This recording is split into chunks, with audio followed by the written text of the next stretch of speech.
દરેકને ટાઢક વળે એવા સમાચાર, કારણ કે ઉનાળો આ વખતે ખૂબ આકરો રહ્યો છે અને એટલી જ ટાઢક ચોમાસું આપશે એવી આગાહી કરવામાં આવી છે।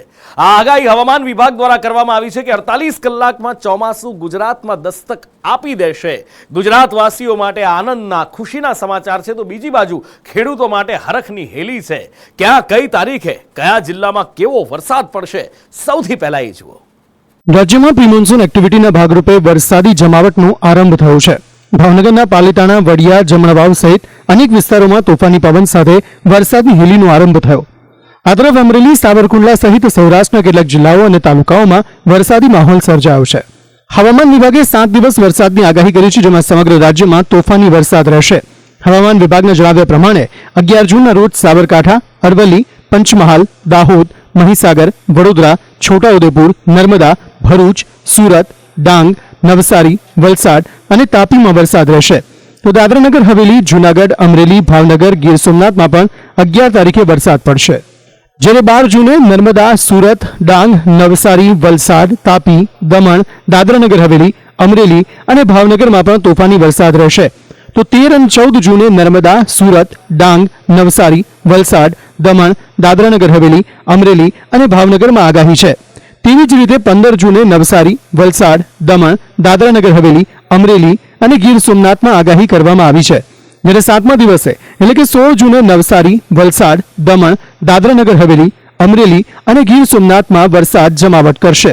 वो साउथ गुजरात के सारे डिस्ट्रिक्ट कवर हैं और नॉर्थ गुजरात के जो डिस्ट्रिक्ट हैं जहाँ पे आइसोलेटेड प्लेसेस पे लाइट रेन और साथ में थंडरस्टॉर्म होने का पूर्वानुमान दिया गया है, वो डिस्ट्रिक्ट है साबरकांठा, गांधीनगर, अरावली, खेरा, अहमदाबाद, आनंद, पंचमहल, दाहोद और महिसागर।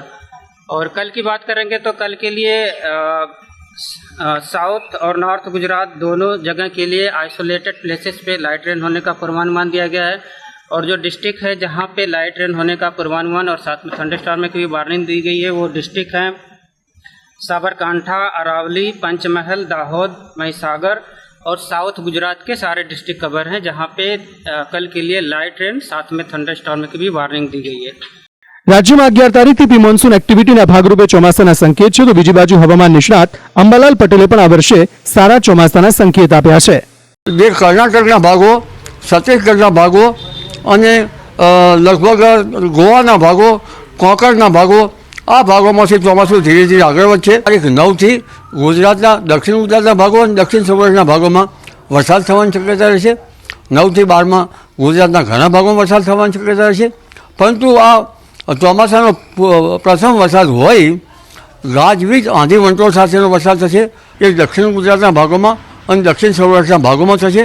9થી 12માં ગુજરાતના ઘણા ભાગોમાં વરસાદ થવાની શક્યતા રહેશે અને 12થી 15 જૂનમાં દક્ષિણ ગુજરાતના ભાગો, દક્ષિણ સૌરાષ્ટ્રના ભાગો, જૂનાગઢના ભાગો, અમરેલીના ભાગો ઉપરાંત સૌરાષ્ટ્રના ભાગો, કંઈ કચ્છી હાલારના ભાગો, ઉત્તર સૌરાષ્ટ્રના ભાગો અને મધ્ય ગુજરાતના ભાગો, ઉત્તર ગુજરાતના ભાગો, બનાસકાંઠાના ભાગો, આ ભાગોમાં ચોમાસાનો વરસાદ થશે। हाल तो देश में ચોમાસું તેના નિર્ધારિત સમય કરતા 2 દિવસ વહેલું શરૂ થયું છે, જે સામાન્ય રીતે 1 જૂનની આસપાસ થતું હોય છે। પરંતુ આ વખતે જેટલી ભીષણ ગરમી પડી છે, તેટલો જ ભારે વરસાદ પડવાની હવામાન નિષ્ણાતો સહિત હવામાન વિભાગ આગાહી કરી રહ્યું છે। જો આ વખતે સારો વરસાદ રહેશે તો ખેતી અને ખેડૂત બંનેમાં ખુશી રહેશે, અને જો સારો વરસાદ રહેશે તો દેશની અર્થવ્યવસ્થા પર પણ સારી એવી અસર જોવા મળશે તેવું નિષ્ણાતોનું અનુમાન છે। બ્યુરો રિપોર્ટ, સંદેશ ન્યૂઝ। આ વખતે મધ્યપ્રદેશ, ઉત્તર પ્રદેશ, દિલ્હી, હરિયાણા, ગુજરાત, બિહાર આ બધાએ હીટવેવનો સામનો કર્યો છે, પણ આ બધા વચ્ચે મુંબઈમાં ઠંડક પ્રસરી છે। અહીંયા મેઘરાજાએ વહેલી એન્ટ્રી મારી છે અને મન મૂકીને વરસ્યા છે। મુંબઈમાં મોન્સૂનની એન્ટ્રી, વરસી રહ્યો છે મુશળધાર, અનેક વિસ્તાર થયા તરબોળ।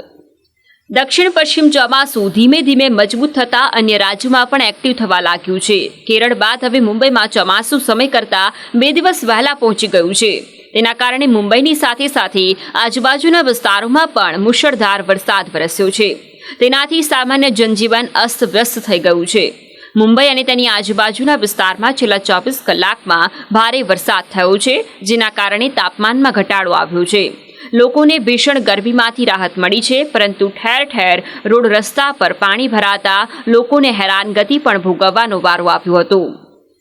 આઈએમડીના કહેવા પ્રમાણે ભારે વરસાદના કારણે પાલઘર જિલ્લામાં રસ્તાનો એક ભાગ ધસી પડ્યો છે, જેના કારણે મુંબઈ અમદાવાદ નેશનલ હાઈવે પર 4 કલાકથી વધારે સમય સુધી વાહન વ્યવહાર પ્રભાવિત રહ્યો.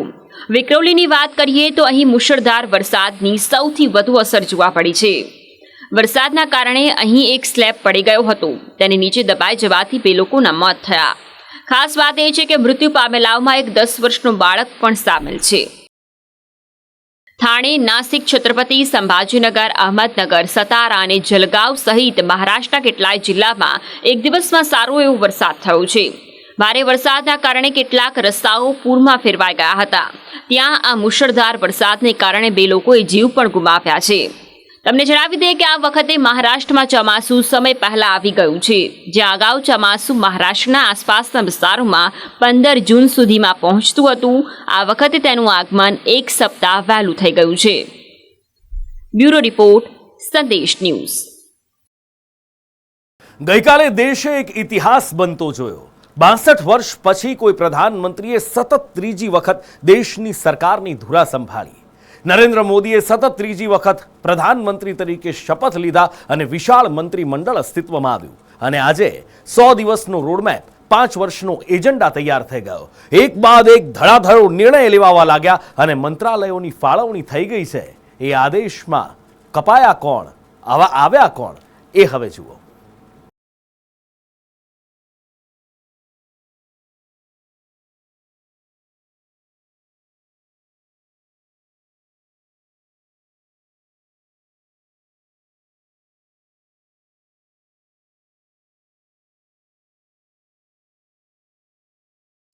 રાષ્ટ્રપતિ ભવનમાં બોલાયેલા આ શબ્દો અને ત્યારબાદ કરાયેલા હસ્તાક્ષર લોકતાંત્રિક ઇતિહાસમાં અંકિત થઈ ગયા.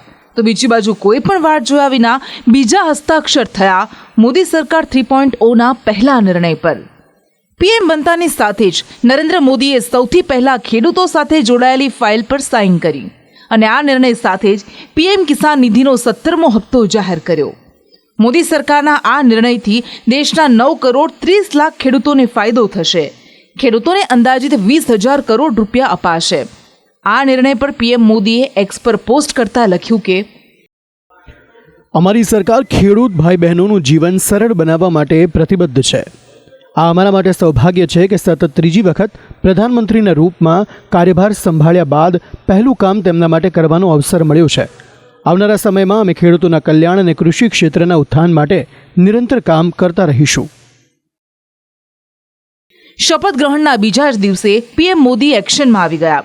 ભાજપ જીતને લઈને એટલો આશ્વસ્ત હતો કે માર્ચ મહિનામાં જ પીએમ મોદીએ તત્કાલીન કેબિનેટ મંત્રીઓને નવી સરકારના પહેલા 100 દિવસનો રોડમેપ અને 5 વર્ષનો એક્શન પ્લાન બનાવવાના નિર્દેશ આપી દીધા હતા. જોકે મોદી સરકાર કઈ દિશામાં કેવી રીતે કામ કરશે એ માટે ચૂંટણી બાદના પછીના દિવસે જ પરિણામ પહેલા જ 100 દિવસનો રોડમેપ બની ગયો હતો. આ રોડમેપમાં સુરક્ષા ક્ષેત્ર, અર્થતંત્રથી માંડી આંતરિક મુદ્દાઓ પર ફોકસ કરાયું છે અને તેના પર કામ કરાશે. હવે નવી સરકાર બની ગઈ છે અને તાબડતોબ કામ પણ શરૂ કરી દેવાયું છે. 70 મંત્રીઓએ શપથ પણ લઈ લીધા છે, જેમાં ભાજપના જૂના સાથી આરપીઆઈના રામદાસ અઠાવલેએ પણ ફરી એકવાર શપથ લીધા. સંદેશ ન્યૂઝ સાથે ખાસ વાતચીત કરતા તેમણે કહ્યું કે નરેન્દ્ર મોદીએ તમામ મંત્રીઓને લોકોની વચ્ચે રહીને તેમના કામ કરવાના આદેશ આપ્યા છે. और उन्होंने हमको तो संदेश दिया है कि आप लोगों ने अच्छा काम करना है. जिनको मंत्री पद मिला है उन्हें लोगों के साथ संवाद रखना चाहिए और अपना मंत्रालय ठीक संभालना चाहिए. और 100 दिनों का जो उनका टारगेट है कि 100 दिनों में मतलब जो भी निर्णय लेना है वो निर्णय लेने के लिए उनके पास पूरा प्लान तैयार है. तो अपने को निर्णय जल्दी जल्दी लेने हैं, ऐसा उन्होंने बताया है. તો કાશ્મીરમાં યાત્રાળુઓ પર થયેલા હુમલા પર તેમણે કહ્યું કે પાકિસ્તાનને મોટો પાઠ ભણાવવાની જરૂર છે. પીઓકેને ભારતમાં મિલાવી દેવું જોઈએ.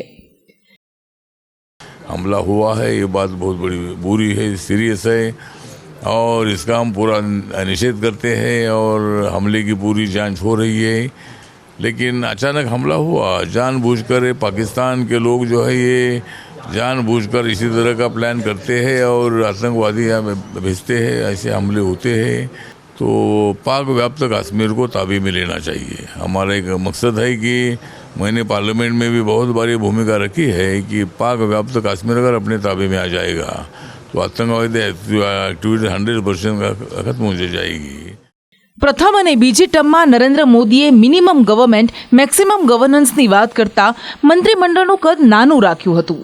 2019માં તો 57 મંત્રીઓએ સોગંદ લીધા હતા, પણ આ વખતની કેબિનેટ મંત્રીમંડળ 71 મંત્રીઓ સાથે વિશાળ છે. પીએમ મોદી સહિત 30 કેબિનેટ, 35 રાજ્ય કક્ષા અને 5 સ્વતંત્ર પ્રભાર ધરાવતા મંત્રીઓએ શપથ લીધા છે. આ વખતની સરકાર પણ ગત 2 ટર્મ કરતાં નોખી છે, કારણ કે સહયોગીઓના સાથ સાથે આ વખતે સરકાર ચલાવવાની જવાબદારી છે, એટલે બીજેપી સાથે સહયોગીઓને પણ પૂરતું પ્રતિનિધિત્વ અપાયું છે. પીએમ મોદી સહિત 61 મંત્રી ભાજપના, જ્યારે બીજા પક્ષોના 11 મંત્રી છે. મંત્રીમંડળમાં પક્ષોની સાથે અનુભવ, જાતિ, રાજ્ય, આવનારી વિધાનસભા ચૂંટણીના સમીકરણો પણ ફિટ કરાયા છે. 30 કેબિનેટ મંત્રીમાંથી 25 ભાજપ અને 5 સહયોગીઓના છે, તો યુપીમાંથી સૌથી વધુ 10 મંત્રી, તો બિહારના 8, મહારાષ્ટ્ર, ગુજરાત અને એમપીના 6 મંત્રી બન્યા છે. આ વખતે ઘણા ચહેરાઓ અનુભવી છે, તો ઘણા નવા ચહેરાઓ પર પસંદગીનો કળશ ઢોળાયો છે. 71માંથી 35 ચહેરાઓ નવા છે, તો 39 ચહેરાઓને હટાવી દેવાયા છે. ટીડીપીના 36 વર્ષીય રામ મોહન નાયડુ સૌથી યુવા મંત્રી છે, તો હમના 78 વર્ષીય જીતનરામ માંઝી સૌથી વયસ્ક મંત્રી છે. 7 મહિલા મંત્રી છે, જે ગઈ વખતે 11 હતા, તેમાંથી 4 રિપીટ કરાયા છે, જ્યારે 3 નવા ચહેરા છે. 37 વર્ષની રક્ષા ખડસે રામ મોહન નાયડુ બાદ બીજી સૌથી યુવા મંત્રી છે. 7 પૂર્વ મુખ્યમંત્રીઓ, જેમાં શિવરાજસિંહ ચૌહાણ, મનોહરલાલ ખટ્ટર, સર્બાનંદ સોનોવાલ, એચ.ડી. કુમારાસ્વામી, જીતનરામ માંઝી પણ સામેલ છે. દક્ષિણ ભારતમાંથી 11 લોકોને સ્થાન મળ્યું છે.